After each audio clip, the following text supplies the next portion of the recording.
Try to think in total silence.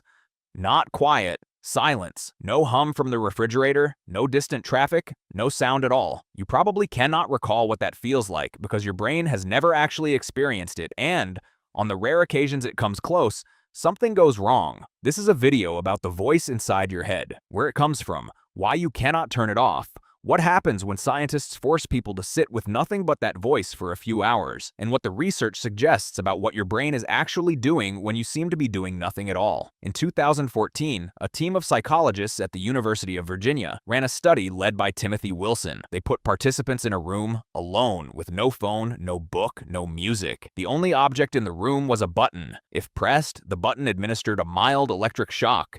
The participants already knew what the shock felt like. They had already rated it as unpleasant enough that they would pay money to avoid experiencing it again. Then Wilson's team left them alone for 15 minutes with their thoughts. 2/3 of the men in the study pressed the button. 1 in 4 women did. They chose to shock themselves rather than sit quietly with the contents of their own minds for 15 minutes. That result landed in Science. It generated coverage in hundreds of outlets. And it raised a question that neuroscientists and philosophers had been circling for decades before Wilson put it in a laboratory. Why is the inner monologue, the thing that is always there, the thing you use to plan and reason and replay conversations and compose grocery lists, also the thing that most people find nearly impossible to sit with? Start with what the voice actually is. In 1994, psychologist Russell Hurlburt at the University of Nevada, Las Vegas began a decades-long project of interrupting people at random moments throughout their day with a small beeper and asking them to report exactly what was happening in their inner experience the instant the beep sounded. His method, called descriptive experience sampling, produced a strange finding. Across thousands of samples from hundreds of participants, inner speech, the experience of words and sentences in your mind, occurred in only about 26% of samples. Many people assumed they thought in words constantly. They did not. The inner monologue was real, but it was intermittent. Between bursts of language, minds were doing something else. Visual images, emotional textures, memories with no words attached, and sometimes what Hurlburt called unsymbolized thinking, the clear sense of having a thought without any accompanying word, image, or sensation that could be pointed to. So when you try to sit in silence, you are not trying to silence a single narrator. You are trying to quiet a system that switches between modes constantly, and those modes are not all equally comfortable to observe. The mode most people find hardest is the one neuroscientists call the default mode network. Marcus Rachel at Washington University in St. Louis mapped it in 2001, and what he found upended the assumption that the brain powers down when you stop doing tasks. It does not power down. A specific distributed network involving the medial prefrontal cortex, the posterior cingulate cortex, and the angular gyrus activates precisely when you stop focusing on the external world. This network does not rest. It processes your sense of self, simulates possible futures, replays past events, and models what other people might be thinking. It is most active when you have nothing external to pay attention to. That is the thing that fills silence. Your brain does not have an idle mode. The default mode network is the cognitive load that kicks in when external load drops, and its contents are heavily weighted toward the self. Your social status, your regrets, your plans, your fears about whether the plan will work, your memory of the last time a similar plan failed. In the absence of distraction, the default mode network runs at full power.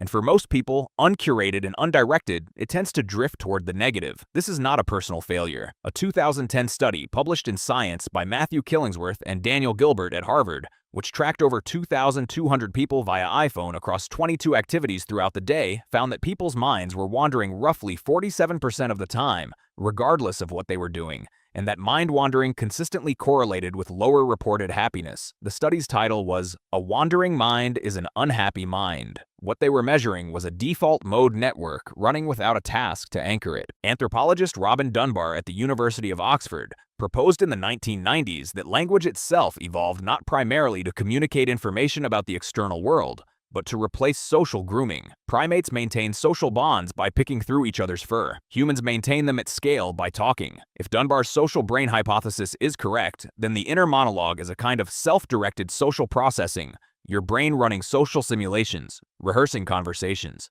replaying interactions, trying to maintain your position in the social world even when no one else is present. Silence cuts the external input off. The inner monologue keeps running because the social processing never fully stops. This helps explain what happens when external silence is enforced for long periods. Sensory deprivation research, which accelerated through the 1950s and 1960s, most extensively at McGill University under the direction of Donald Hebb, found that after roughly 24 to 48 hours of near-total sensory deprivation, healthy participants began experiencing visual and auditory hallucinations. Their brains, deprived of external signal to process, generated internal signal instead. What participants reported seeing and hearing was often mundane at first. Geometric patterns, then simple objects, then complex scenes. Their inner monologue had nowhere left to go, and so became the only input the brain could process. The boundary between thought and perception dissolved. You will never experience that kind of deprivation in normal life.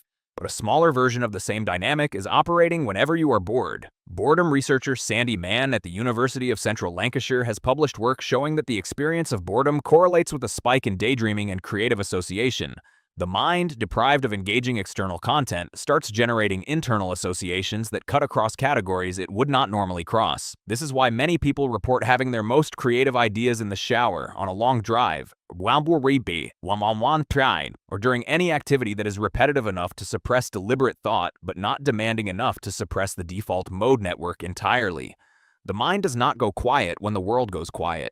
The mind gets louder. Consider what this means for the way you move through your day. The average American adult spends roughly 11 hours per day consuming media, according to Nielsen data from 2023. Smartphones are checked around 96 times per day, based on Assurion's tracking studies across the United States. The two are connected. Every time attention lapses, the phone is there to catch it before the default mode network can surface. You have, without deciding to, built an architecture around your day that almost never allows silence to develop to the point where you have to sit with what the silence contains. This is not an argument for or against distraction. The research does not support a clean moral conclusion. Matthew Killingsworth's Wandering Mind data suggests that undirected mind wandering reduces happiness. Sandy Mann's boredom data suggests that some directed non-stimulation improves creative output. What the research actually shows is that the inner monologue is not optional and that what you pointed at matters considerably. There is a practice that has existed in some form across nearly every major culture for at least 2,000 years,